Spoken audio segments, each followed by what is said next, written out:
council and for the staff that you've provided the city. We ask you to lead, guide, and direct. Give them divine wisdom in the dealing with the citizens and their affairs. It is in Jesus' name we pray. Amen. Amen. Amen. Please join me in the pledge. I pledge allegiance to the flag of the United States of America, and to the republic for which it stands, one nation, under God, indivisible, with liberty and justice for all.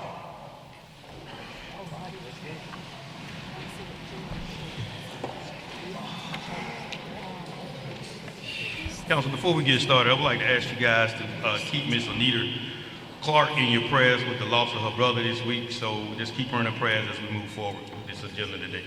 Thank you, sir. Thank you. All right, we need a motion to approve the November 5th, 2024 work session meeting. Move to approve. All in favor, please raise your hand. 6 with 1, 3, and 6 districts abstaining. All right. Need approval for the November 5th regular council meeting minutes. Need a motion. Move to adopt. All in favor, please raise your hand. Unanimous. All right.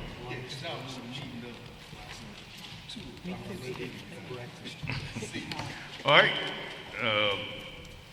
Mayor's message, Mr. Reed. Good evening, Mr. President, Council, citizens of Montgomery.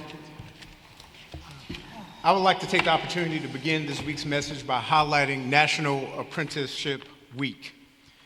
We proudly celebrate the critical role apprenticeship plays in strengthening our workforce and building pathways to success for so many in our region. Apprenticeships are more than just training programs. They are transformative opportunities that equip workers with hands-on experience, industry-specific skills, and the foundation of rewarding careers. Our Youth Build Montgomery program is a great opportunity for youth in our community to gain on-the-job experience and workplace training. The program, as so many others, help demonstrate Montgomery's commitment to fostering partnerships between educators, employers, and community organizations to expand apprenticeship opportunities. These programs empower individuals to learn while they earn, bridging the gap between education and employment. To apprentice, mentors, and employers who drive the success, thank you. Your dedication in shaping the future of our workforce and ensuring a brighter, more prosperous future for our city. Together, let's continue to invest in opportunities that work for everyone. I would like to, at this time, read a part of a proclamation that has been penned by the Mayor Stephen Reed. National Apprentice Week is a celebration.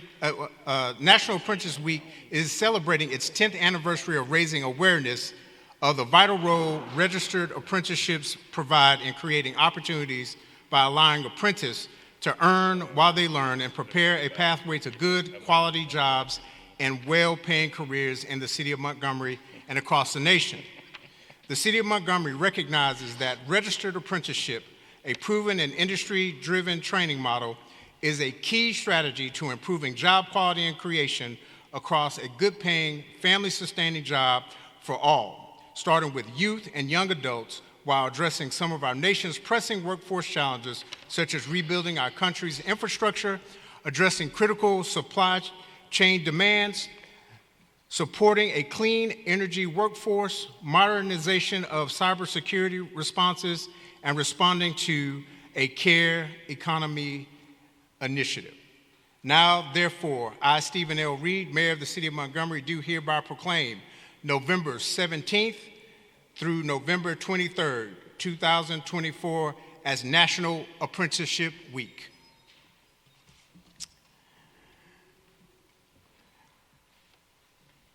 We also would like people to know that about various events that we have coming up over the next few weeks. Get your Black Friday started with our 4th annual Gobble Wobble 5K Run and Walk. Sponsored by Move Montgomery, the Run Walk allows participants to exercise at their own pace while staying healthy and having fun with family and friends. Registration for this event is completely free and run t-shirts will be provided to the first 400 registrants to pick up their race registration. Runners are encouraged to make donations to Heart of Alabama Food Bank. These donations have helped support their mission to distribute nutritious foods to those experiencing hunger and food insecurity throughout the region. Runners have the opportunity to pick up their packets for the Gobble Wobble 5K on Wednesday afternoon, November 27th, from 3 p.m. until 6 p.m. at the EJI Museum at 400 North Court Street. Please stop by to pick up your race bib shirt prior to the race and avoid the long lines on Friday morning, as it promises to be a large gathering for this fun event. For more information, please visit www.movemgm.com. As a reminder, the City of Montgomery offices will be closed on Thursday, November 28th, and Friday, November 29th, for the Thanksgiving holiday. Residents are encouraged to check the city's website, www.montgomeryal.gov, and the city's social media accounts for updated information on holiday office closures, altered trash pickup schedules, and more. We would also like to bring a few Christmas season events to your attention. Our residents are prepared for the holiday season. In conjunction with the Jewish Federation of Alabama, there will also be a Hanukkah celebration and a memorial lighting on Monday, December 30th at City Hall at 5:30 p.m. Residents are also invited to participate in the annual Capital City Christmas Parade set for Friday, December the 13th at 6:30 along Dexter Avenue. There will be live coverage of the parade on WSFA. City Christmas Tree Parade sign-up forms. The deadline for the organizations to register for the Christmas Parade is November 30th, so do not delay and register your float today. We hope to see you all celebrate the holiday seasons and at our various celebrations. Another item that's coming up on the calendar is the anniversary of the bus boycott. Residents are invited to attend a celebration on Monday, December 2nd at 7 p.m. at Hope Street Baptist Church in observance of the 69th anniversary of the Montgomery bus boycott. The bus boycott sparked by Rosa Parks' courageous refusal to give up her bus seat was a pivotal moment in the fight for civil rights and equality. A year-long protest shattered barriers of racial injustice and showcased the power of collective action and nonviolent resistance, inspiring generations to confront inequality. As we honor this legacy, let us recommit to the ongoing pursuit of justice and equality, ensuring that the sacrifices made by those who fought for freedom continue to inspire meaningful change. To close tonight's message, I would like to call special attention to a recent announcement from the Government Finance Officers Association of the United States and Canada, otherwise known as GFOA. Last week, the City of Montgomery received the organization's Certificate of Achievement for Excellence in Financial Reporting for its annual comprehensive financial report for the fiscal year ending September 30, 2023. The Certificate of Achievement is the highest form of recognition in governmental accounting and financial reporting. The award-winning report was judged by an impartial panel to meet the high standards of the program. Betty Beeville, the city's chief financial officer, also earned an award of financial reporting achievement as part of the recognition. The AFRA is presented to the department or individual designated as instrumental in the government unit achieving the Certificate of Achievement for Excellence in Financial Reporting. The GFOA established the Certificate of Achievement for Excellence in Financial Reporting program in 1945 to encourage and assist state and local governments to go beyond the minimum requirements of generally accepted accounting principles to prepare annual comprehensive financial reports that demonstrate the spirit of transparency and full disclosure. Please join me in applauding our entire City of Montgomery Financial Department for its diligence in preparing these reports to earn such recognition. This concludes the Mayor's message. Mr. President, thank you. Thank you. Congratulations, Ms. Bailey. All right, any special committees to report? All right, Madam Clerk, item 1. Mr. President, item 1, mayor will veto of ordinance number 51-2024, approval of contracts. All right, need a motion? Motion to override the veto. Have a motion to override the veto. All in favor, please raise your hand. 5, All opposers have the same right. 4. The mayoral veto is overridden and the ordinance stands. Item 2, reconsideration of resolution number 123-2024, application for a towing company doing business as D&D Towing and Recovery, 23 West Patton Avenue. Owners for West Patton Avenue, please come forward. Ms. Riley? Mr. President, I've already kind of talked to him, and we got to understand that he's not going to hold cars over in that area. He's just going to be picking up cars and taking it to the location where they need to go. So I'm good with it as long as he stays in compliance with what he's instructed us that he will be doing. All right. Need to Motion. adopt the resolution. Motion to adopt the resolution, President. All in favor, please raise your hand. Unanimous, resolution is adopted. Item 3, ordinance regulating parking of commercial vehicles on residential property, option 1. You want to carry it over or withdraw? Which one is that?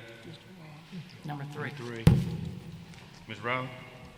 Mr. Warden Adams is going to talk on that briefly so he can explain to what we're doing. Mr. President. We have wording which appears to meet Councillor Riley's initial request. We will start moving that through the review and approval process, firstly to Jeremy and to legal and then to the Planning Commission. And then if it moves through that, we can bring it back to you. So I believe you can either delay it or remove it from future agendas until we bring it back. Okay, Mr. Warren, let me ask a question. What are you proposing that's different than the ordinance that we already have? It's placing a restriction on the parking of certain commercial vehicles in residential neighbourhoods. These specific vehicles are school buses, semi-trucks and trailers, and tow trucks. And this amendment would basically prohibit parking them in residential neighbourhoods on driveways on residential property. Okay, that's to include school buses, you He's said? exempting them. Yes, he's exempting them. Okay, all right, on item number, Are you going to withdraw item 3? Because you're going to be introducing a whole new ordinance. Yes, ma'am. So you're withdrawing 3? Yes, ma'am. And 4? Yes, ma'am. okay, so 3 and 4 has been withdrawn. All right, Ms. Efford, you still want to speak on 3 and 4? I have a couple people that want to speak to the council on items 3 and 4. Angela Expert, Phyllis Harvey Hall, and Claudette Jenkins.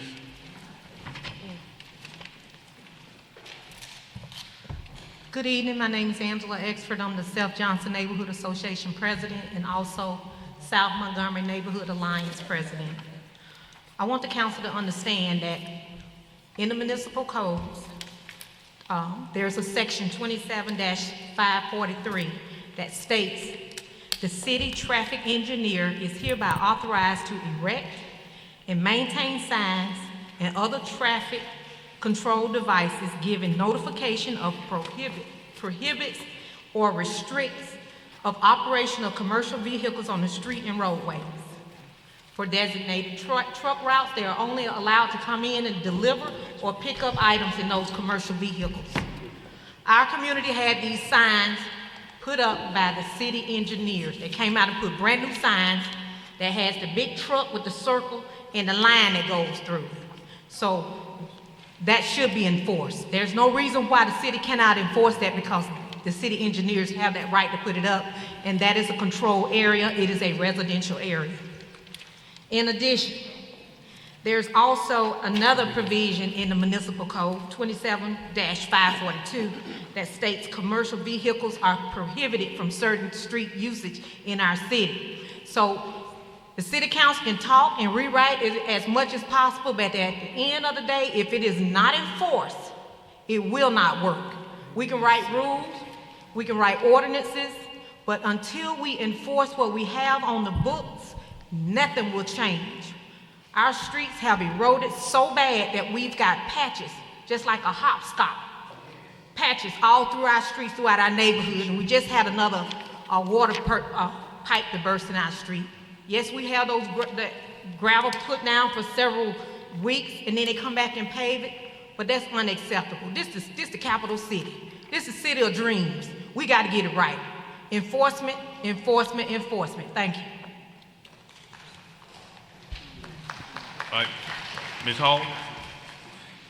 Greetings to the City Council of Montgomery, Alabama, and to all of the representatives. I am Phyllis Harvey Hall, and I, as well as the community members that you have heard speak, we've come here since September the 17th of this year, which has been approximately 2 months of continuation with the same ordinance and all of its configurations. And we are asking tonight that the council do more than just continue this, but there is the will to make a vote to actually, although we've heard it withdrawn now, but we need all of these reiterations of this to be voted against. Now, living in Montgomery, we have land use zones. We have areas for commercial land use and for residential. This ordinance that's proposed to allow commercial vehicles in residential areas will bring with it several unintended consequences. One being the safety. When we think of residential, we think of our children, our grandchildren, we think of our furry pets in the streets, we think of safe areas. When you are bringing in these large trucks into our areas, then we are actually causing for some hazardous conditions because they block the visibility of other drivers. And it's also going to cause our children to be adversely affected by the noise that's in this area. We're asking today that you actually stop the continuance and change. And even though you've heard it spoken several times by Ms. Expert, we already have ordinances. We're looking at an enforcement issue. So let's enforce what we have on the books, and let's stop. We don't have the resources, apparently, to enforce what we do have. So there's no need to put in more bureaucracy when we do not have the funding nor the resources to meet them. So we're asking tonight that you consider the safety of our neighborhoods, the noise pollution of these trucks can bring, and that you consider the aesthetics concerns for older neighborhoods without a HOA. That you vote to stop putting forth new ordinances when we have one on the book that is sufficient. We're asking tonight that you find a political will to support those who are coming here week after week for this. And before I say another word, do we have anyone coming to speak for this ordinance or any such ordinance? You asking me? I'm asking the council or anyone in this audience. Yes, is there someone here in support of it? Yes, Ms. Riley? But we're asking for other citizens. There have been several of us coming to speak against. Okay. Thank you. Well, thank you. So we're asking that you make the motion to stop this particular ordinance and support the will of the people of Montgomery and those of us who are concerned about our community. Well, actually, 3 and 4 has been withdrawn, so. Excuse me, sir? It's been withdrawn, so there's no vote on it. It's not even up before the council. Thank you. So what did he say? It's been withdrawn, but is there something coming forth again? They looking at a new ordinance, might be something to strengthen the one that we have, but I agree with you, it's about enforcement, it's not about the ordinance, so they're working on something through, zoning. Yes, let me finish asking my question. All right, go ahead. We have lots of substantive. What we're working on to help better this ordinance is what we're trying to do. So we're looking at multiple ways with enforcement and all to help with this ordinance. So that's what we're trying to do to better us as residential people with this ordinance. I think that for those of us who call in, we need the agents to come out and actually do the citation, and then we need MPD to actually write the tickets that are necessary. That's what's needed. It's an enforcement and accountability. I don't think that by writing something new, we're going to get any different results. Thank you. All right, thank you, Ms. Hall. Ms. Jenkins. That's right. I'm Miss Jenkins, and when I was here before, I didn't understand about this microphone. And I was told that I needed to speak clearly into the microphone. There you go. So is it right now? It's right. All right. I'm here for the communities in Montgomery about these tractor trailer cabs. And I've been here before, and I want to thank Ms. Riley for bringing it back and forth to us. I won't be long. Somebody suggested that 3-minute sign on the board. So is that meant for us? Yes, ma'am. Or what is meant for you? It's meant for the person that's speaking. Okay, so don't interrupt now. I won't. Give me my 3 minutes. I got And 2:20 if I- now. Hold up. Now, what I don't use, can I refer someone else to speak? Yes, ma'am. Well, you got 2:13 now. Well, that's all right. It won't take long. I don't think we use all of our minutes either. Well, when I come, I feel like I'm an elementary school teacher because I keep bringing these handouts. I don't know what you do with them when you Miss Phillip, will you hand them out so she can continue to talk? Yes. Thank you.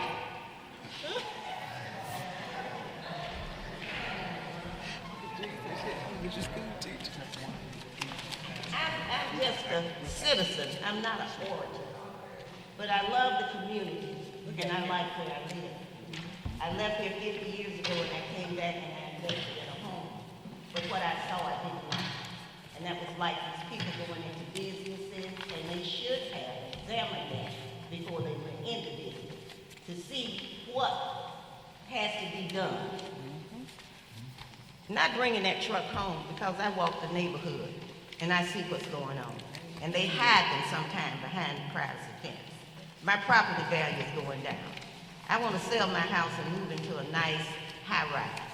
So I won't be long, but I wish you all would consider that for the seniors who have invested in their property. The streets are being torn up. And again, Ms. Riley, thank you for bringing it before the council. And I tell people, I'm retired. I don't have nothing else to do. You'll see me again. Amen. Thank you. Thank you. Thank you for all you do, Ms. Jenkins. Can we yield her minute to someone else? No, ma'am. Her time is up. Thank you. You have to sign up. I'm just being fair. You just have to sign up to speak. All right, item 4. Ms. Item Griffin, five. item 5. Item 5, ordinance amending section 3-9 of the Code of Ordinances, hours of sale of alcoholic beverages. Mr. Mitchell. Mr. President, I had a substitute on this particular ordinance. I want to carry it over. I want to give the council an opportunity to look at it. I didn't want us to, if we can, carry it over so they can see what we're actually doing. We are not, You want to, Mr. Blaylock, you Can just we- need to read it into the minutes so we can carry it over for 2 weeks. You need to make a Make motion motion to to adopt and adopt. then a motion to substitute, and at that point, you can carry over the substitute. Go ahead, Mr. Mitchell. Need So, a motion to adopt. Then the substitute. Now, All in favor, please raise your hand. Unanimous. All right. So Now you want to carry over to the next I meeting. need to do my motion of substitute. No, we just did it. Oh, we did all? I want to carry it over. Yes, sir. So the substitute is carried over, which will be the same section, but hours of operation rather than hours of sale. Yes, ma'am. Yes. Item 6. Mr. President, Mr. Mitchell, just one thing for the state, a lot of your traditional lounges, the state allowance is 2 a.m. So when councilors, if you're talking to any of the businesses in your districts, check and see how many of them are actually open until that time, because what we have in front of us cuts off at 1 a.m. And if people are depending on doing business until 2 a.m., has been guided by the state, we might want to consider that over the next 2 weeks. All right, thank you, Mr. Thank you, sir. All right, hold on, Ms. Blaylock. I think she left. Okay. All right. Item 6, next item. Item 6, ordinance rezoning 5 parcels located on the south side of Edna Break Lewis Drive, 600 feet west of Sprott Drive, from an Ag 1 district to an M1 district. No recommendations on this item. Okay. All right, we have a public hearing. I have a lot of people that signed up on this item, so You guys are the owners of the property? Correct. What's your name for the record? Chase Stewart, Chase NCC Stewart? Properties. Okay, you signed up, okay. Here's the second gentleman, Chance Perry. Chance Perry. Okay, you signed up also, okay, Mr. Perry. All right. We did have a public hearing, but, Yes, sir, we've had the public hearing. but I did have some people to sign up, so I want Okay. to allow them to speak. Okay. All right, okay, guys.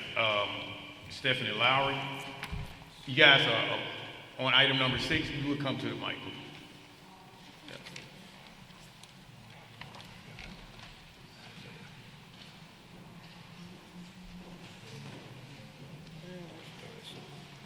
Right here in the middle.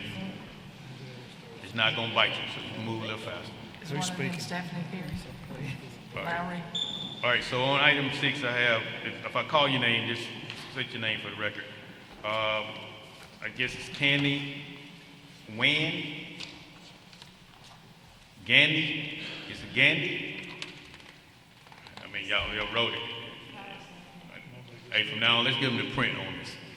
Okay, Rico Fair? Okay, step to the mic. Lakeisha Ferris?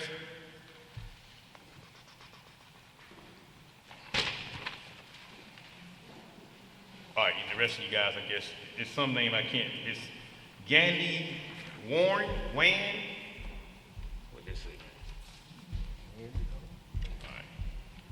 Ms. Blaylock, we just need to get please print on here, because, you know, I got about 10 doctor signatures up here and I can't read them. All right, so who won't be the spokesman? We got, you guys all here opposing it, or you guys for it? I just need a spokesman. We're gonna give you, 10 minutes aside, so you guys can come up. This is the public here. Just tell me what's your opposition. You in favor or you opposed? Opposed. Okay. So are you guys opposed? Yes. Okay, go ahead. Go ahead, sir. Your name for the record. Good evening. I'm Bruce Durham. I'm here to oppose the rezoning of the 9.5 acres of land on Edna Brake Lucas Drive to M1. I appeared before this council 2 weeks ago and gave you reasons as to why you should deny the rezoning. I'm here again today with more information on why you should deny this rezoning. I'm a little bit more confrontational today because of what occurred at the last meeting. It's obvious to many people in my area that Mr. Stewart and his company are involved in land speculation. Mr. Stewart and his company are not part of Montgomery. He lives in Pike Road, and the business he owns is based in Pike Road. He bought these 9.5 acres just outside the city limit with the intent of selling them for a quick profit. Specifically, I discovered he bought the land when Old Man Cruz, the previous owner, passed away, and his family sold it to Mr. Stewart for $130,000. Almost immediately, Mr. Stewart put the land up for sale for $390,000. When he couldn't get a quick sale, he discovered the way to make money was to have the property rezoned from Ag 1 to M1 and sell it to a warehouse distributor with no ties to our area. This council has shown that it is business friendly, and it has supported rezoning when there is a larger community benefit. It has not been in the habit of supporting land speculation through rezoning against the wishes of area residents, speculation that adds little or no value to the community.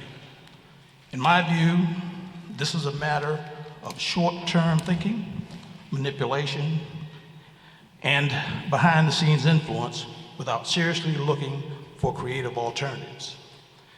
All of you are familiar with the envisioned Montgomery 2040 strategic plan. This is clearly one of those times the council can demonstrate its commitment to the spirit and intent of the 2040 plan. If Mr. Stewart's company really wanted to contribute to the area's economic and natural interest, he would use those 9.5 acres consistent with that plan. Now, personally, as a retired business professor, I looked at how this might be a win-win. I generated a business plan for a small riding stable on this property. It includes financial projections, break-even analysis, and marketing strategy. With little additional investment, Mr. Stewart's company could launch a riding stable business on this property that would generate a six-figure annual income and be profitable by the second year. Having a six-figure revenue stream based on business which positively serves the interests of the community is something that a lot of residents, business owners, and community members can buy into. The City Council has a choice. Promote land speculation for a get-rich scheme or support the greater community's interest. I urge you to reject the rezoning of this property to M1. Thank you, sir. Anyone else? Oh, that name was Sandy Ware. I apologize. If you want to speak, yes.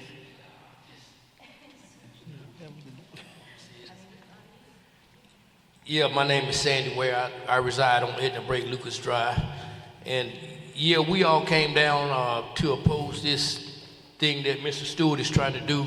We have a lot of kids on the street that plays all time of day and night.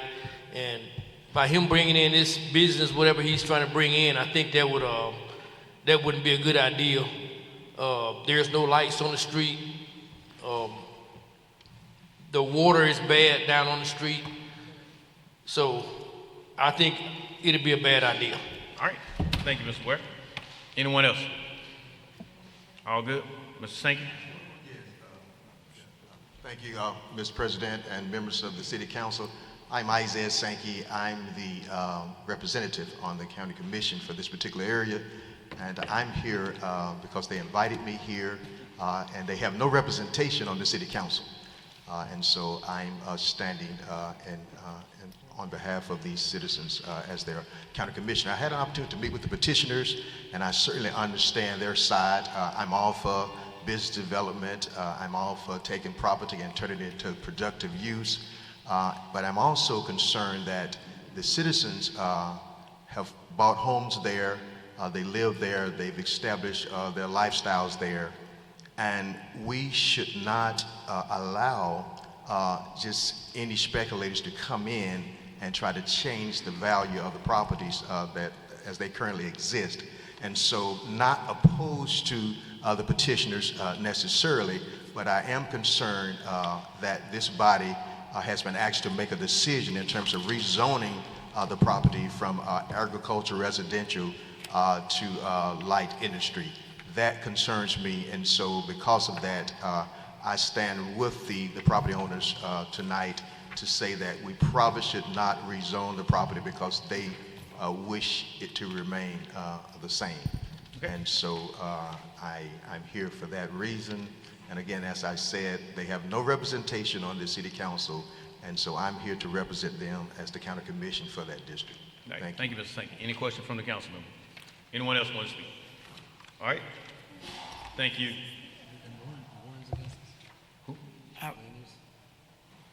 Mr. President, I got a question for the gentleman at the Horse Ranch. Sir, would you be interested in giving them the money that they paid for it and cost to clean it to build the horse ranch? The stables?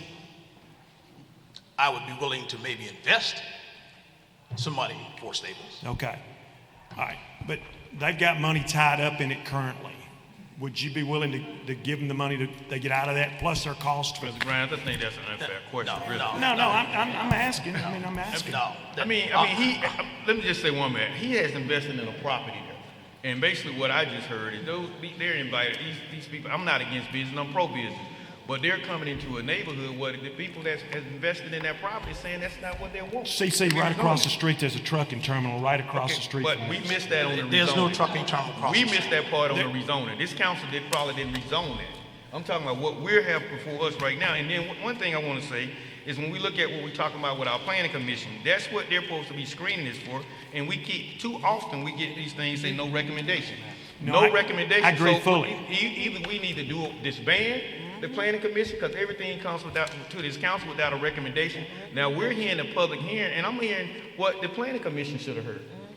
And I'm pro business. I understand when I'm looking at the people that saying they have invested in their properties there, and I think that you have the right to ask any question to ask a property owner, would you be willing to invest in a state? But that's not what we ask anybody else. Are you willing to invest when we do another rezoning?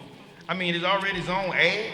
and they're asking for a change. It don't fit into our, anybody want to plan and want to speak on this, but it don't fit into our 2040 plan. So I mean, I'm listening at what the petition is about. They don't vote for us, it's gonna be the same thing that comes up when we talk about these farms down here in the Opal area. It's the same thing. We have to listen to the citizens of what they're coming before us to say.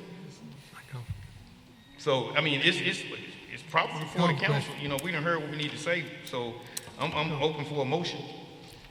I'm gonna make a motion to adopt. All right, we have a motion on the floor to adopt. All in favor, please raise your hand. 4, All opposers have the same right. Okay. 5. All right, The motion to adopt fails. all right. Okay. Motion failed. Good luck. Thank you. Thank you. See, so they were selling meth out of trailers on this property previously.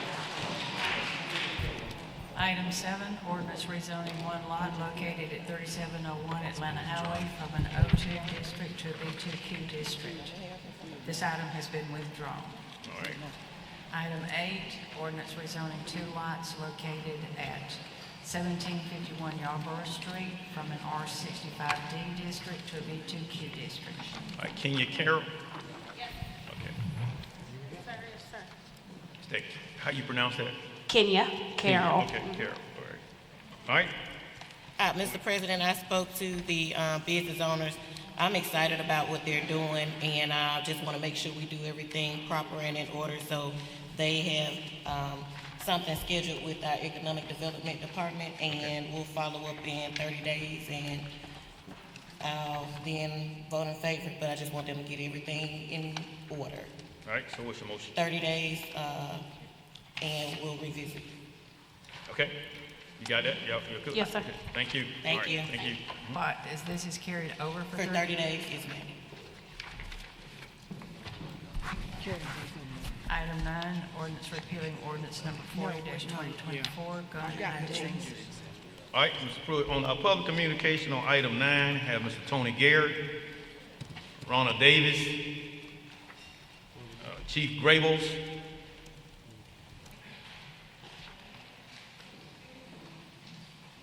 Angela Expert. You can't sign up for but 2 items on the agenda, Ms. Expert. Yes, you can.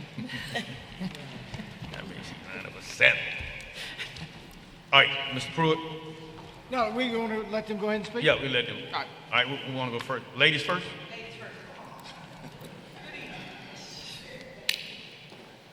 Good evening, council. Ms. Extra with Self Johnson and South Montgomery Neighborhood Alliance, both presidents for both organizations. I want to talk to you all about the war zone we had on Saturday night in our community. We sent some correspondence to the chief. We had rapid gunfire from 8 o'clock until after midnight Saturday night. We had to take cover. One of the neighbors had called and said, my baby here is 9 years old. Miss Expert. Yes, I'm gonna stick to this. I want to tell y'all this. Speak to this on the ordinance, whether you're opposed or I'm gonna talk, I'm for it, I'm 100% for it, and I want y'all to understand, we tired. We tired of taking cover.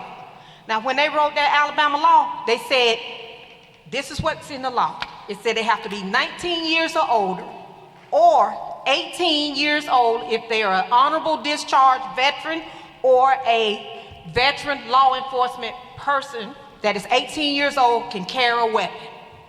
So how you gonna validate that? You gotta have some ID. Same thing if you go into a store to buy cigarettes and alcohol. You're gonna have to validate it. You can't sell it to them. Same concept.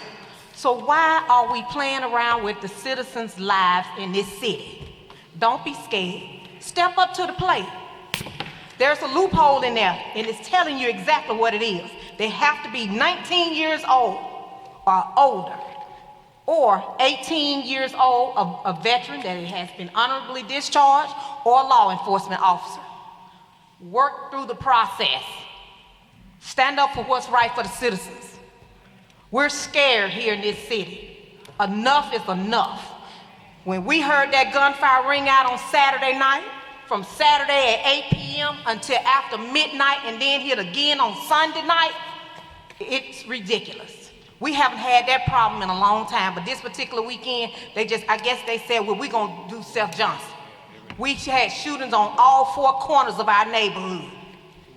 We called 911. I'm quite sure you got plenty of records of our neighborhood calling.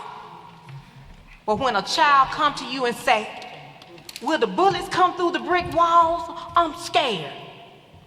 How are you gonna comfort that child when they think bullets will come through a brick wall?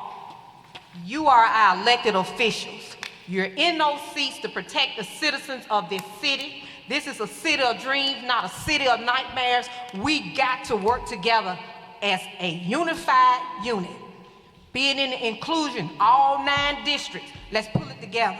Because at the end of the day, when the bullet leaves the chamber, it has no address. You don't know where it's gonna go. And with that rapid fire, you know those are Glock switches. Because they were firing off like they was having a wang dang doodle of a time. We had them shooting in the back, then they'll start shooting up in the front, the side, and on the other side, north, south, east, and west of our community. We are scared, so please do something about it. Y'all work together on this. Thank you, Ms. Estes. All right, Tony, Chief.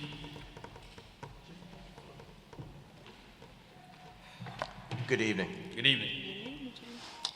I'm going to be talking about the firearm and ID requirements and why they're so necessary for our communities. They help officers protect the community from devastating effects of gun violence. It's a strong and necessary response to guns and gun-related incidents. It shows the intent of our city government to do something meaningful in response to the indiscriminate and, I believe, too frequent gunfire that takes place in some of our neighborhoods.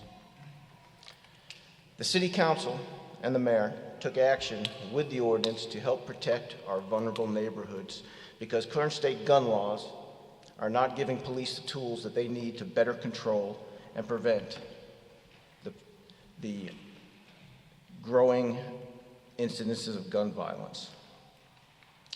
Current permitless carry laws limit the actions that police can take in regards to taking weapons from individuals that should not have them. ID requirements allow for accountability that helps us take weapons from people who are trying to conceal their identity at the same time that they are concealing their firearm. Requirements allow for us to make sure that the people who are legally eligible are in fact the ones who are carrying the weapons while they are in public. It allows for the identification of the same individuals to make sure that we are not dealing with a felon in possession of a firearm or dealing with somebody who's under some type of court order preventing them from having that firearm. Requirements allow us to have deterrence against things related to firearm-related crimes because they allow for us to remove those weapons from the streets, hopefully, before they are used in something worse.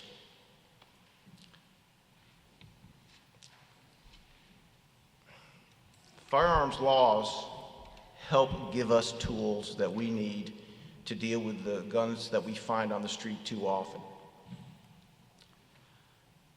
In fact, the old concealed carry law that used to be in effect was incredibly effective because how many times did we probably prevent a murder when we pulled over a car and found somebody who, let's say, did not have their permit, but they had the AK in the car concealed? Well, we were allowed to take that gun and, of course, hold that person accountable. How many weapons did we take off the streets under those circumstances, and how many crimes did we prevent? My people are answering too many calls of gunshots going off indiscriminately. This is a message that says we are doing something about it. If for no other reason, that is more than enough. Thank you. Thank you, Chief. Tony. About a year ago, I was in Sam's. A guy came up to me and said, I remember you. You were a police officer. You got his name right, Ms. Blaylock. Yes. Tony Garrett, yeah. Tony Garrett, I'm sorry. Crime Stoppers. I'm Tony Garrett, Crime Stoppers. I I know apologize. who Mr. Garrett is.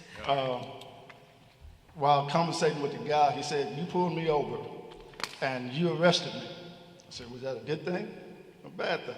Was I rude? He said, no. He said, I had a gun on me. and you charged me with unauthorized use. I was going to kill my brother. We had been in an argument, and if you hadn't taken me to jail that day, I would be probably in prison now because I would have killed my brother. I can tell you about the 600 tips that we get per year that we send over to the Montgomery Police Department about guns. I can tell you about the businesses that I just got through talking to about a week ago that said that one business has about 60 stores. You can probably guess who. They had 60 guns come toward their business in one day. They turned around those 60 because they were not authorized to carry a gun on their property, but majority were juveniles. I can tell you about the businesses that I talk to at gas stations where people just go in and they have guns on their side, or they have guns just poking out of their shirts, and they're having a hard time getting employees to work for them. I can go on, and I think two people that were before me just pretty much said it all. I'm telling you from Crime Stopper's point of view, because your citizens are the ones that are calling us. They're saying that something needs to be done. Whether this is the right thing or not, something needs to be done for us to get the safety back, for us the perception of safety at least, to say that, hey, the city is doing something. Thank you. Thank you. Any questions, Mr. President? Mr. Mitchell? Before Mr. Garrett step down, Tony, I know it's off subject, but I want Tony to kind of explain, so many people was mad at the city, was mad at the parents when it comes to missing and runaway individuals, especially when it comes to juvenile. Tony, can you explain to the public what's the difference between a runaway and a person that's missing and endangered, and talk about trafficking here in the southern states of Alabama, Georgia, Mississippi? So I want people to understand, people like, when the Amber Alert didn't go out, please understand what runaway is in a missing and exploited child. Can you please let the public know? First of all, with a missing person is just that. A person is gone and you don't have a clue of where they are. They just snapped up, and most of the time a missing person means we're thinking that someone had snatched them up or some type of harm is going to come to that person immediately. So that's why you see the police department, they put out a police report right away on missing persons. But when it comes to a runaway, that's a totally different thing because they ran away on their own. So this is all over the state, all over the nation. There's not a lot that the police can do when it comes to runaways because they ran away on their own, so they're not going to put a lot of effort into looking for someone that don't want to be found. That's including juveniles. Now, we do have a lot of people in the city, and statewide, this is going through a lot, but there are a lot of people that are grooming females at a young age. And what I mean by grooming, they're testing the water. Of course, they're giving them drugs, giving them money, giving them whatever they want, just to keep them happy until they get to a point where they can either embarrass them or humiliate them so bad that they get them to even go to a step further. And what I mean by humiliate, there was a female that was not too long ago. They made her, these men and females, they made the female, or didn't made her, they coerced her to take photos of herself naked and send over the internet to just individuals for money. She's thinking that she's in a hustling mode. And there's men that's doing this too, boys, young adults, that's doing this too. And when they get to the point where they think they're hustling, they always go to the next level, or these criminals or these con men trick them and go into the next level. And that becomes not sexual assault, but what's the word I'm looking for?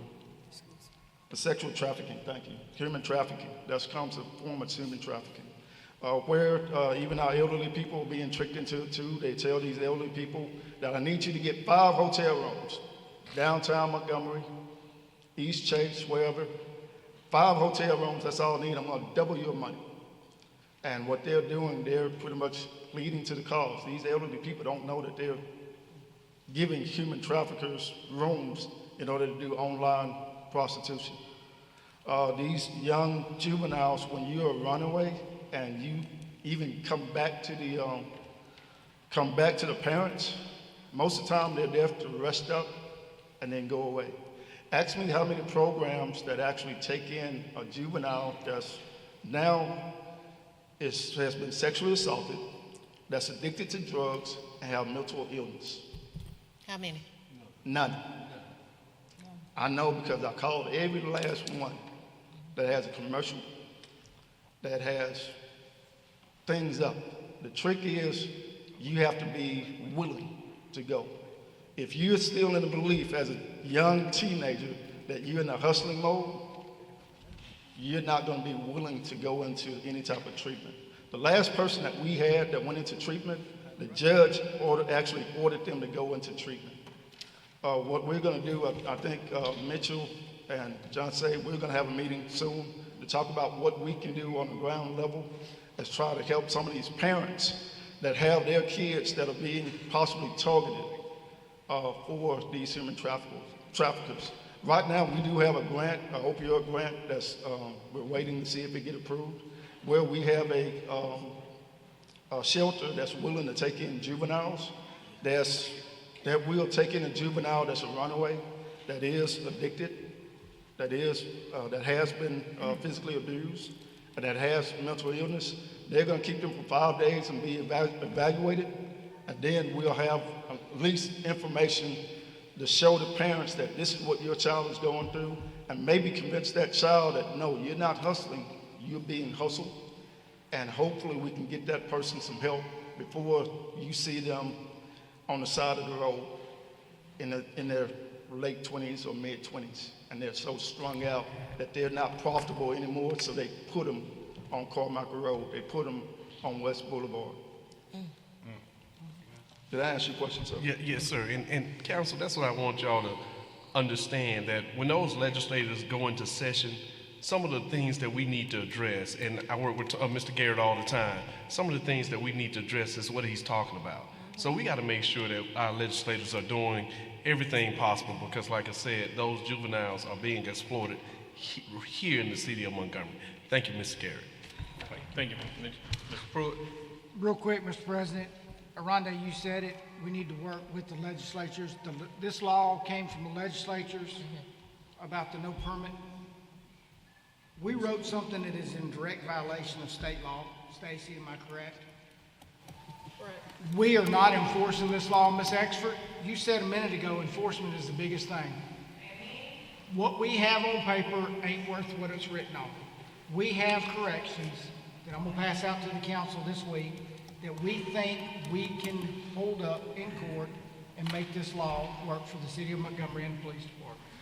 So I'll pass those out to you guys this week. So 9 and 10, Ms. Blaylock, will carry over one more time. What you laughing at? You carried something over a minute ago, Rhonda. I'm going to put a limitation on the carryover stuff.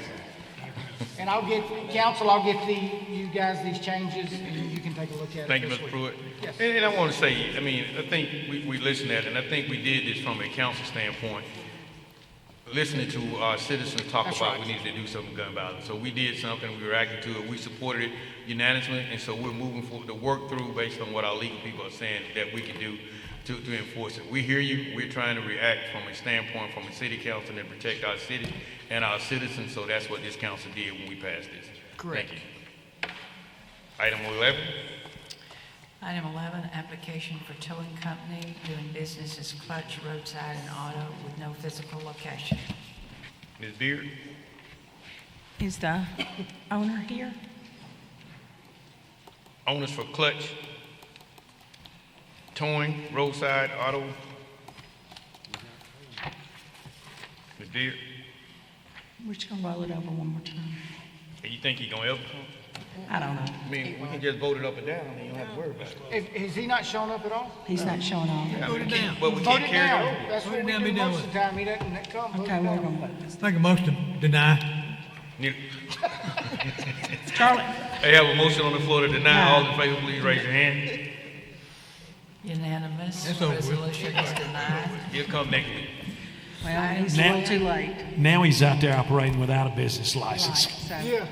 Item 12, well, he's already operating. Yeah, But he does not park the tow truck in all his right, we moving, house. item 12, item 12, item 12. Resolution repealing the legislation which created Montgomery City County Personnel Board and expressing council's intent to adopt an ordinance creating a city personnel board in accordance with Act 2024-337.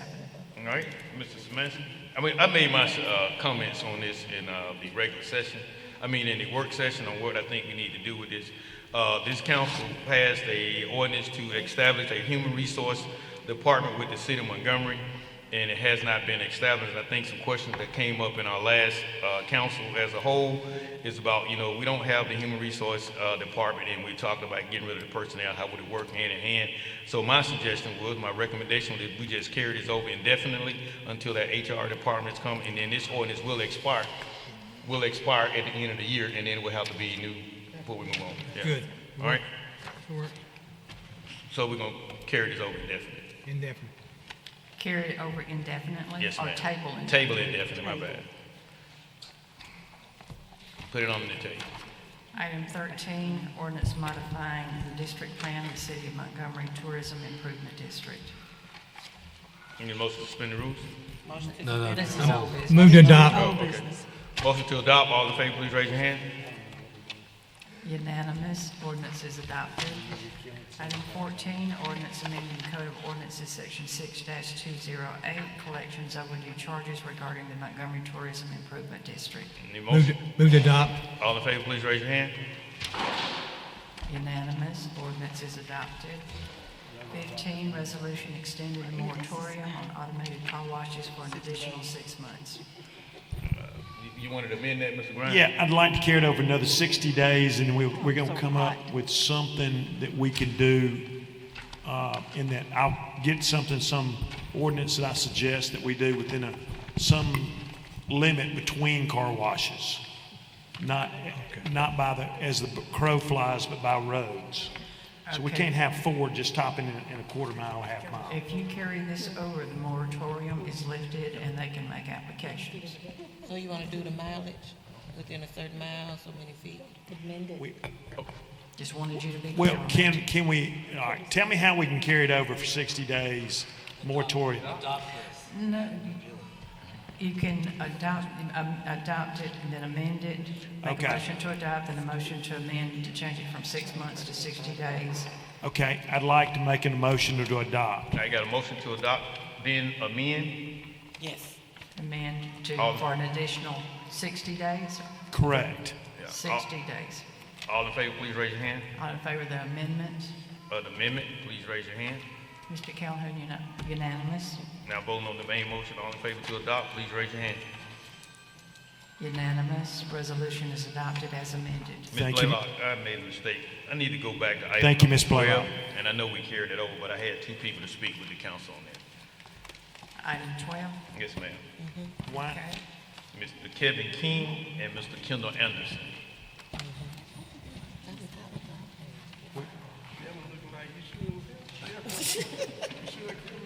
I see Kelvin King, item number 12. Kelvin King, I'm sorry. We have 2 of them in here, right? What have we done? It's Kelvin today. Okay. All right, come on. Good evening, Good evening. council.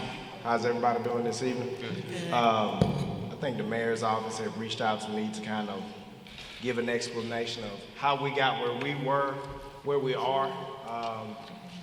In Kendall. anticipation, I think you all Kendall know that- Anderson. Kendall Anderson. Name, Kendall Anderson. It's what? Kendall Anderson. Thank you. All right. When this kind of all started, I guess a couple of years ago, 2-3 years ago, in July of 22, Personnel Director Douglas sent an email recommending that the city and the county hire an HR director. In response to that suggestion, the county staff started the process of reviewing what we would need in a human resources director and necessary support for that position. In 2023, we contracted with Auburn University's Government and Economic Development Institute for an HR department personnel analysis. This analysis proved the base structure of what a HR department would look like for staffing to include job descriptions. This study also pointed out HR processes and functions that were not being done by the personnel department. With this study, it became clear that a human resources department, specifically for Montgomery County, would be a better alternative and serve the needs of the various county departments, offering a one-stop shop department for guidance with employee hiring and other personnel processes. Once the bill to split city-county personnel became a real thing, the Montgomery County Commission decided to full steam ahead pursue its own human resource department after taking an inventory of uniform HR-related activities that in some departments were not occurring on a regular basis. In 2024, the county contracted with Human Resource Management Incorporated, to provide an assessment of HR activities. That was done in May of 2024, and in August of 2024, we have a full contract with them to assist the county with the transition from the city-county personnel to a county-specific human resource department. We have also separately contracted with Job Apps to keep the same job application system in place. And thanks to Director Douglas, the county-specific data will be transferred, and it is anticipated that the Montgomery County Human Resources Job Apps will be ready to go live the week of December the 9th through the 13th.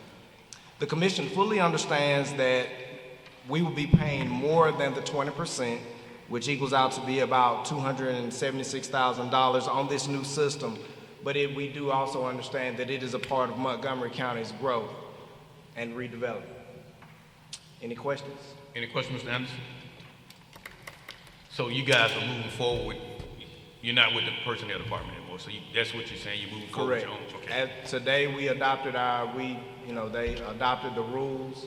So yes, sir, we've taken steps to make sure that we are no longer part of the personnel system.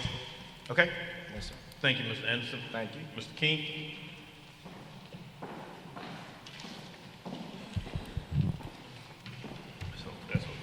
Good evening. So some of the benefits to replacing the City County Personnel Board and establishing the City HR Department. Number one, localized human resource governance. Replacing the City County Personnel Board with the City HR Department allows the City of Montgomery to have full control over its HR policies and operations. This change ensures HR practices are aligned specifically with the city's priorities and workforce needs. Streamlined decision-making would be the second bullet point. A dedicated city HR department removes the complexities of a shared personnel board, creating a more efficient structure for hiring, employee development, and policy enforcement. This streamlined approach reduces delays and increases responsiveness to employee and organizational needs. Modernized HR practices. Establishing a city HR department provides the flexibility to implement modern HR solutions, such as advanced recruiting tools, employment engagement programs, digital workplace management systems, and the city gains the ability to stay competitive in attracting and retaining top talent. Increased accountability and oversight.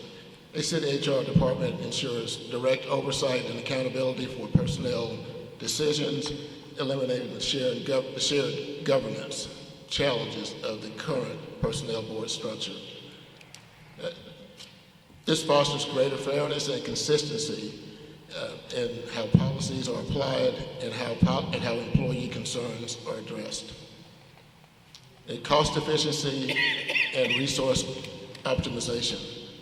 Consolidating HR operations under a single city entity eliminates redundancies and improves the allocation of resources. This results in better financial management and more efficient use of taxpayer funds. Enhanced employee support and advocacy. Employees benefit from having a dedicated HR team focused on their needs, including career development, dispute resolution, and workplace satisfaction. A city HR department can better advocate for and support employees with a unique context of municipal work. Establishing a city HR department aligns with the legislative intent of Act 2024-337, enabling the city to operate within a framework designated to serve its workforce more effectively. And repealing the City County Personnel Board is a necessary step in the transition to improve. Go ahead and wrap it up for Mr. King. Thank you. Repealing the City County Personnel Board is a necessary step to transition to this improved structure and to focus on strategic workplace development. A city HR department enables strategic planning for workplace development, addresses issues such as succession planning, diversity and inclusion, and employee training. All right, thank you. Any questions, Mr. King? All right, thank you. Thank you for your time. Thank you. And I think Mr. Reed, Mr. King, and all others, I think what the city council passed in the last budget cycle and authorized through the org chart a human resource department. So that this ordinance does not affect what we have asked you guys to go ahead and do in the org chart. So we want you guys to go ahead and move forward with that. My only question is saying once we get that established is why I wanted to table this indefinitely. So we won't have a duplication of work. So once we get established and we move forward, I think what our personnel department will be at that point is just an appeal process for employees in the city of Montgomery. So, you know, that was the reasoning for tabling as we move forward. So I wish you guys well setting that department up as we move forward. Thank you. And we're charging ahead, and thank you all for the support on this. Thank you. Item 16, application for a towing company doing business as Montgomery Repo and Towing, 621 Air Base Boulevard. Ms. Riley, owners for the towing company on Montgomery Repo and Towing in the audience, please come forward. Ms. Riley. Mr. President, can we carry it over? They ain't coming. I won't carry it over. Okay, well, you want to vote it up now? I mean, yeah, that's on you. All right, well, we'll go ahead and vote it up and down. All right, need a motion to deny. Motion to deny. All in favor, please raise your hand. Unanimous. Nice. There'll be condemnation. All right. Item number 17, review of Precise Billiards, 546 East Patton Avenue. All right. Mr. Szymanski, I assume there's no representatives from the business here. someone's coming now. You guys. Oh, there are. Oh, okay.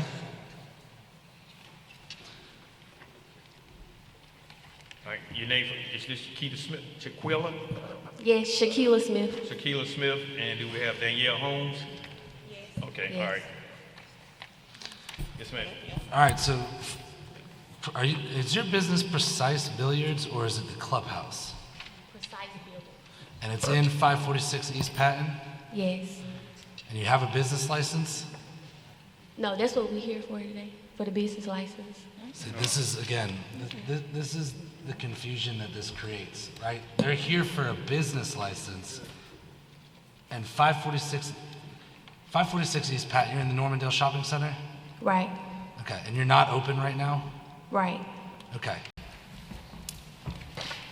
This isn't, I mean, they're, So are you just a biller, pool hall? Or are you doing event centers and a lounge? Just the Billards Pool Hall. Okay. All right. So you're not asking for a liquor license, are you? Not yet. We still working on getting the liquor license. We're getting the stuff for the liquor license.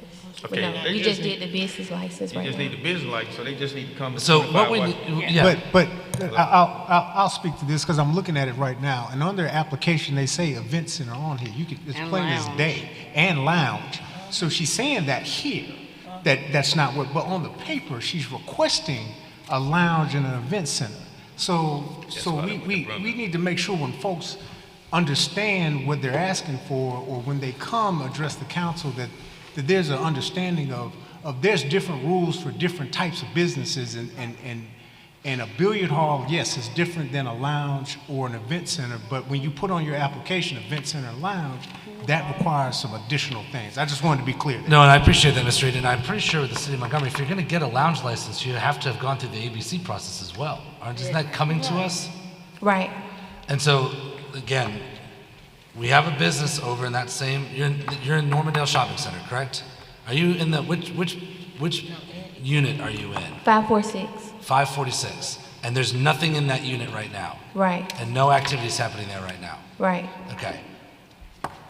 Well, I can't give you a business license today. If you're a true billiard hall, I don't know why they're coming to us for that. The whole point of doing this was that we were supposed to be tracking down a business that is operating without a business license and without a liquor license, selling alcohol, having parties and events, and doing things over there that they're not supposed to be doing. They need to go through the licensing process. Yeah. You just need to come in and you need to actually redo an application to what you're doing. Because this right here, we didn't license you. Because Well, and furthermore, I know that Chief, I don't know if the information got passed on to you, but I had reached out to Chief Barnes about this location. I've reached out to, as I said, ABC, Courtney over at ABC. They were supposed to be talking to Aaliyah. The people that are supposed to be here today are supposed to be the people who are running an illegal lounge and strip club in my district. Okay? That's who's supposed to be here today. I thought that when we said that they had a license. Hold 1 second, Mr. Szymanski. Okay, let me they can sit down because they can don't sit vote. down. You guys need to go You to gotta talk to 25 them. Washington and do a business license fee. Oh, no, Councilman, hold on. I don't know. Because what's Club Precise? I'm looking at Club Precise. I'm looking at Precise Lounge and Hookah, and that's the same address. And they Councilor apply Johnson, for I a agree business with you. event I center. But agree they're with saying they're you. here for So a either business they license. lying They don't or- for that. They can handle that with 25 Washington. Go ahead, Mr. Szymanski. That's my frustration. My frustration is, once again, here we are. All right, one at a time. Go ahead, Mr. My Szymanski. frustration is that we are trying to enforce something and it's not getting enforced. And I don't know if they're not telling me the truth or if it's a different business operating in the same space. But I'm getting calls, text messages, photos from my neighborhood association over there. There's a church across the street. Bright Missionary Baptist is right across the street. The folks in Normandale. So someone has to tell me, or at least, it doesn't have to be tonight, but someone has got to tell me how we are going to separate this issue, okay? Mr. President. In short of sending you a text, Councilman Szymanski, I'm on it. I got it. Thank you. Mr. President, and like I stated before in work session, we have absolutely no evidence to show that they are operating without these still pictures don't show anybody in there. These still pictures don't show any alcohol. No, they these have still pictures. pictures. Sorry.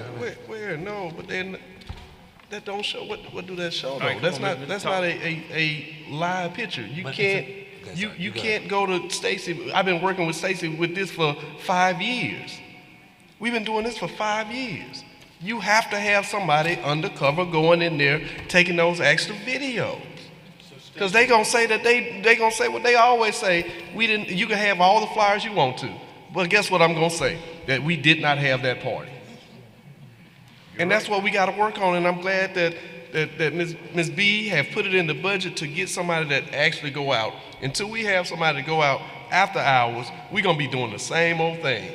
Every city council meeting. All right. So what's this lady? Are you all the owners? You're the owners? I'm the owner. You're an owner, invested owner. I mean, Mr. Szymanski, Yeah. you're here because you asked for a review, right? But, okay, that's what I'm saying the confusion is. I wanted to see if there was a business there, if they had a license. When I talked to ABC, they said there should be no alcohol being sold out of there, and there is. That's who I wanted to have in front of us today. These individuals are here to apply for a license, apparently in a different space, but at the same address. So I don't know. It's unreal. I came to the neighborhood meeting and spoke with the people in your neighborhood and everything about getting the, the license and everything. So who's your neighbor? What businesses are next to you? The neighboring business is a studio. there's a studio on one end and there's another business on the far left. Okay, that's the clubhouse? I don't know the name of it, Okay. but it's There's- it's on the further end, and then there's a music studio directly next door. All right. 546 isn't open for business. Okay, then, Okay. I mean, I can't, let that give you Ain't that. nothing we can do about that. Mr. All right, Reed's thank gonna you, help me out ma'am. with You this got one. supply 25 watches for your license. Thank you. All right, item 17, Item 18. 18. Resolution authorizing execution of agreement for feasibility study for Montgomery portion of Selma to Montgomery Trail. All right. Need motion to suspend the rules? Motion to suspend the rules? All in favor, please raise your hand. Unanimous. No, I didn't vote. You're hiding behind it. No, I didn't suspend the rule. All right. Mr. President, I just want to make sure, again, is there a particular, well, actually, we have the director of River Region Trails here. Was there any questions about the actual feasibility study?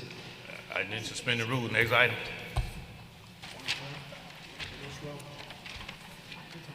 Item 19, resolution authorizing execution of agreement for feasibility study and master plan for trails in Cypress Park.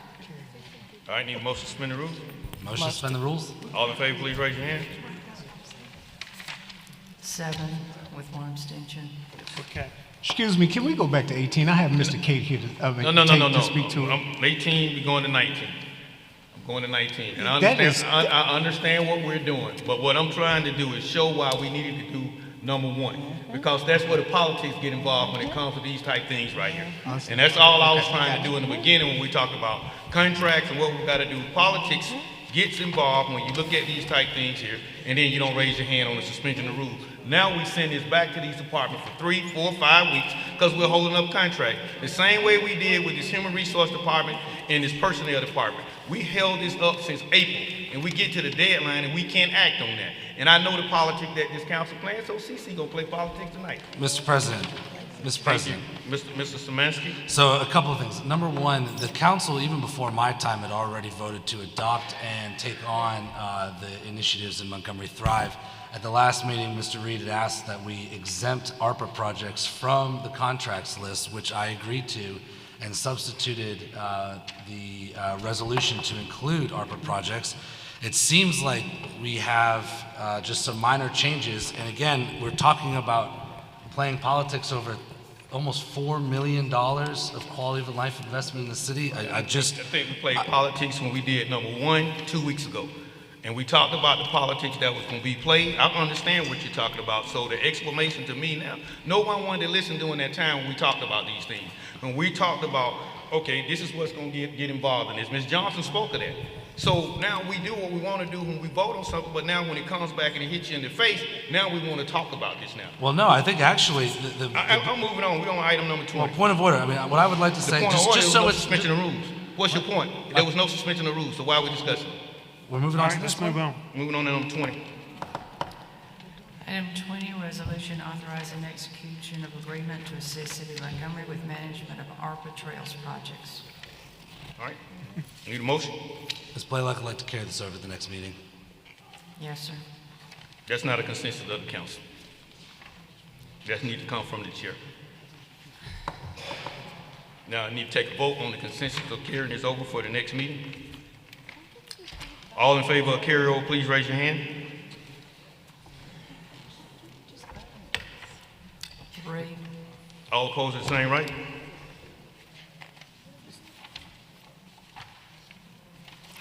Four. Okay, that's fine. I'm missing 1 person. Right here, I'm abstaining. Are you abstaining, ma'am? Yes, I am. 1 abstention. The motion to carry over fails. Let's move on. Item 21? 21? The motion to carry over failed, so we're back to 20 and a motion to suspend the rules. Okay. Need a motion to suspend the rules? Motion to suspend the rules. All in favor, please raise your hand. 3. All right. It's fine. Let's go. Everybody else is a no or abstain. It doesn't matter. Let's go. I have to show in the minutes. Put us down I'm for sorry. something. Put us down for By law, I have to show how y'all vote. Are y'all, everybody else abstaining or voting no? I'm a no. Abstaining, I'm abstaining. We have one no. Everybody else abstaining. Yes. Thank you, council. All right, let's rock and roll. Item 21, application for a lounge retail liquor class 1 license doing business as Magnum Opus Cigars, 2921 Chestnut Street. Mr. Jenwright left, he asked me to take care of these, so we make a motion to suspend the rules. We gotta have public hearing. Okay. Sorry. Item 22. 21. This is a public hearing. Anyone representing item 22, please come forward. 21, I'm sorry. Yeah, we're doing 21 right now. I'm sorry, I got ahead of it. Let me take that back, Ms. Blaylock, sorry.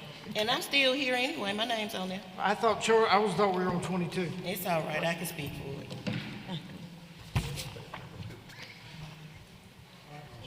Motion to suspend the rules. We gotta have the public hearing. Okay, this is your name for the record?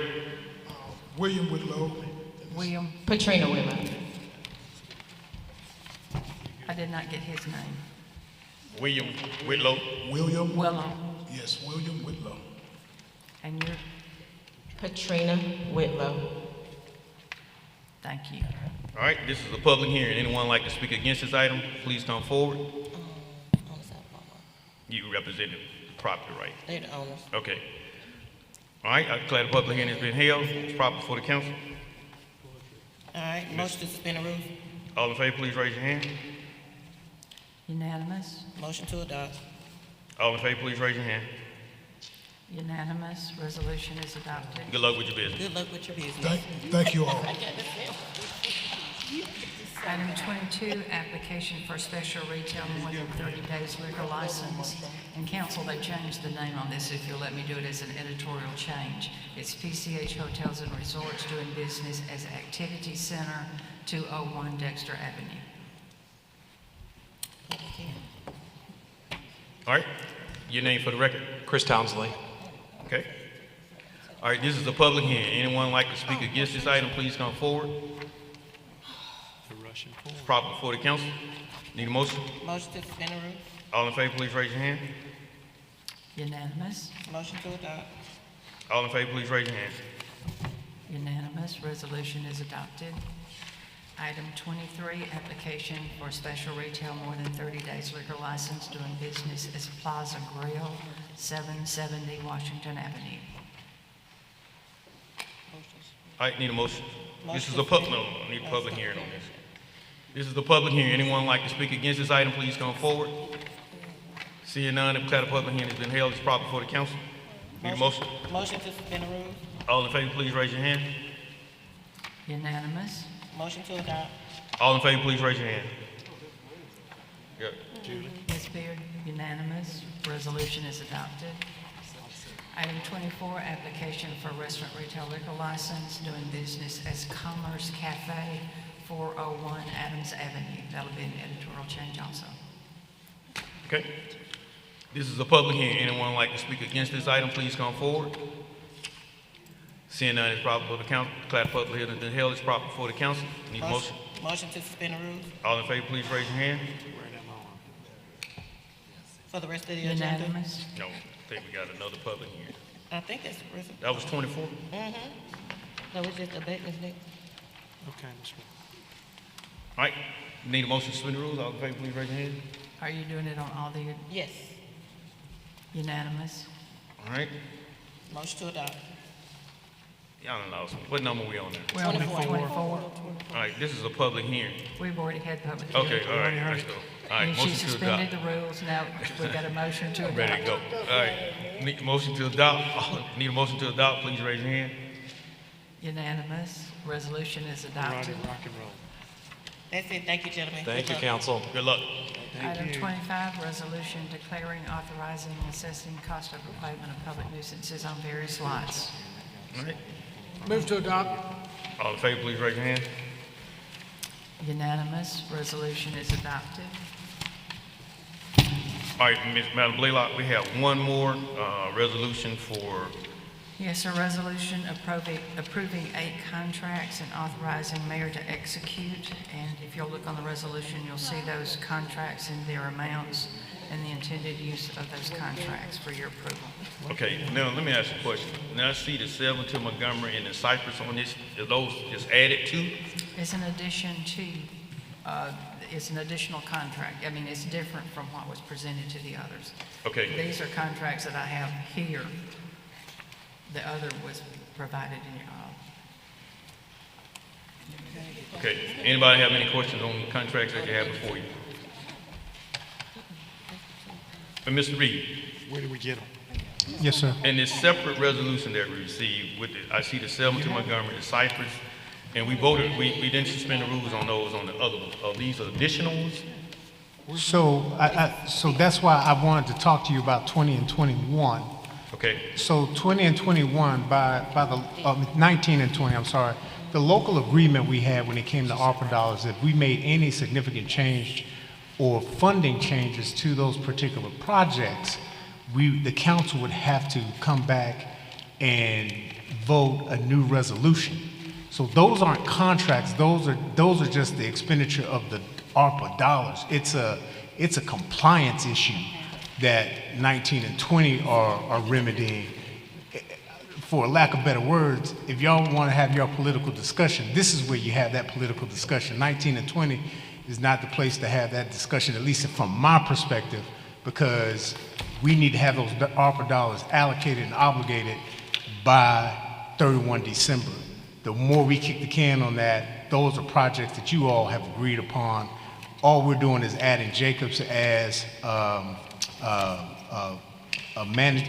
project management, and also changing some dollars from one of the trails, because it got, originally, we looked at the trail as part of the ARPA project, but we got a grant of $36.6 million, so we moved some of those monies to other trails. So that's what we're trying to do with 19 and 20. What's your date? Okay. All right. So no, my question is on the new resolution that Ms. Blaylock just read. So Ms. Blaylock, in our discussions previous to this meeting, understanding that the council may decide to override the veto, we had it positioned that the veto is now overridden, that now we are under the rules of the ordinance, so now you all are looking at those contracts that need to be approved by the council. Okay, so these are the same contracts that I didn't suspend the rules on. They're the same thing, just different Oh, dollars. okay, so we can keep moving.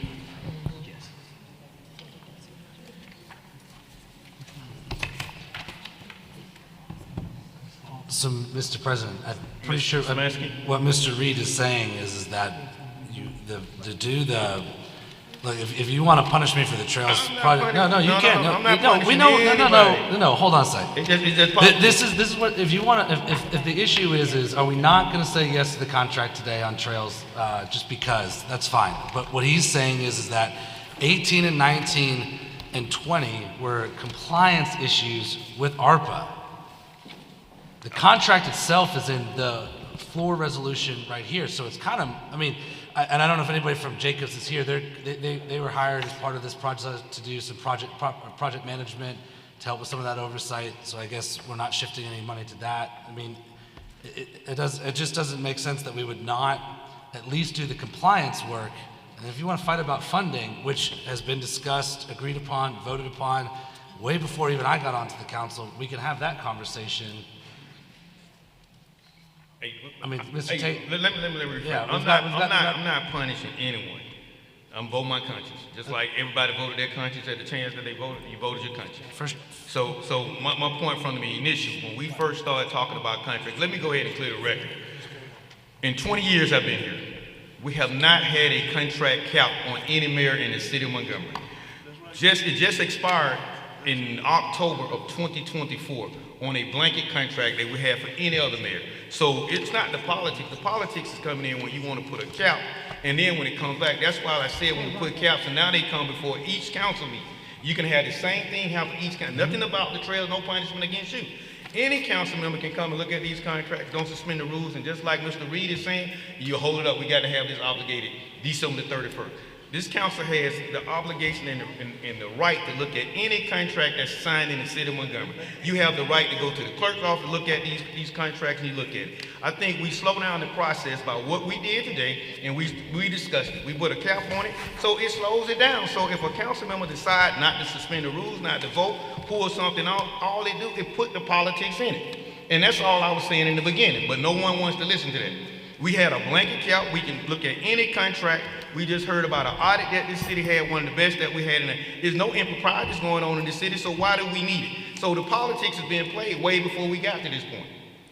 That's what I'm saying. Well, look, the idea that we would not have this after, just because it's the way it's always been done, as I said, when I came to the council the last time, looking at other municipalities, the league, we do, state law dictates that we grant that authority, okay?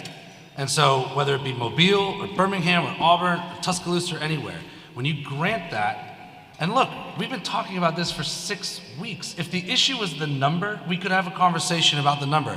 I just don't understand, like, to me, the idea that true collaboration, it should not fear oversight. Like, we should be working through this process. I don't fear oversight. We're working through it. But I'm just saying is that we're gonna work through these in 2 weeks. a good check and balance on the system is all that was baked into that. The number was ambiguous to me, to be honest with you, and you and I talked about that multiple times.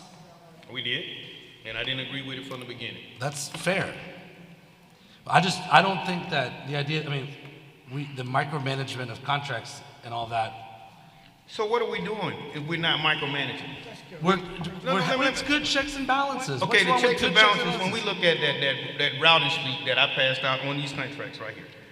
So to me, it's like it's a mistrust with our department heads and the people that we hire to do these jobs on a day-to-day basis. That's a fair point, but I don't agree. But if that's a fair point, then what's the point? You got the finance director, all of these people sign up. The council has the right to look at any contract that we have, and everybody have them in front of them. You had a chance to look at them.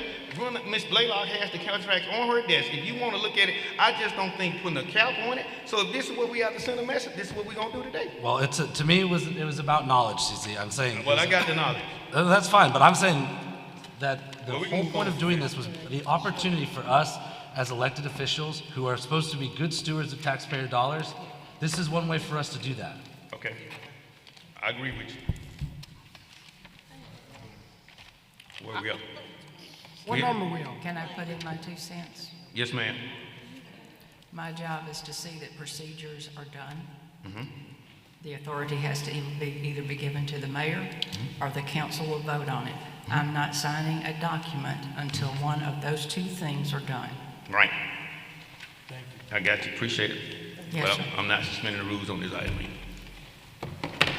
Has there been a motion to suspend the rules? Well, can I get a motion to suspend the rules? Motion to suspend the rules? All in favor, please raise your hand. 3.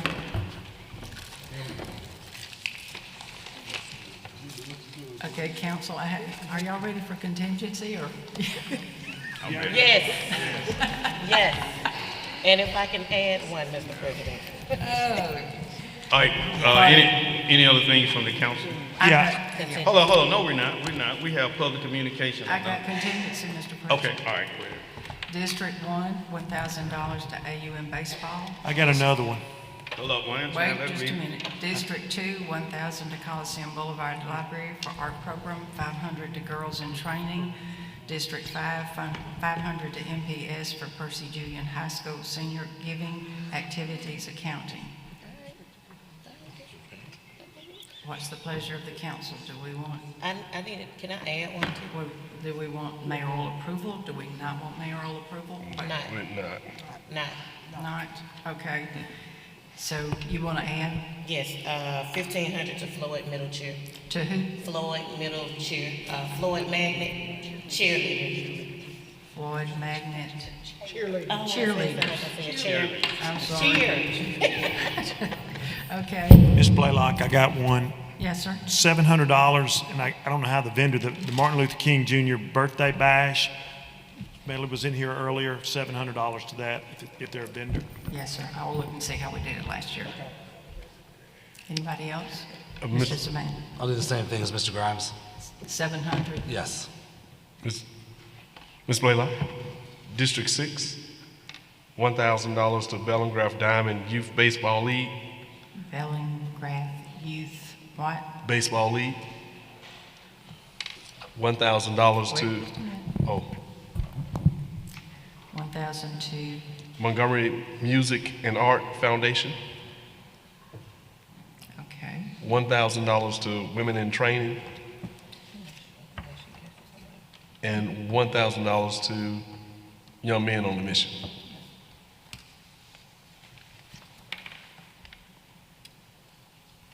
Anybody else? Yeah, I forgot they asked for some. 1,000 to, the Martin Luther King Jr. Bash as well. Yes, ma'am. And that's, what are the musical arts, Valerie Smedley, How much? 1,000. To Montgomery Music and Art Foundation. Okay, anybody else?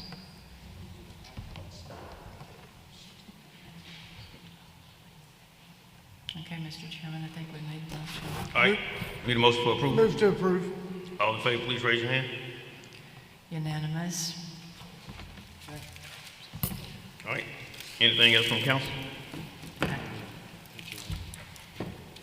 right, ain't nobody? All right, in our public communication, non-agenda items, we have Attorney Davis.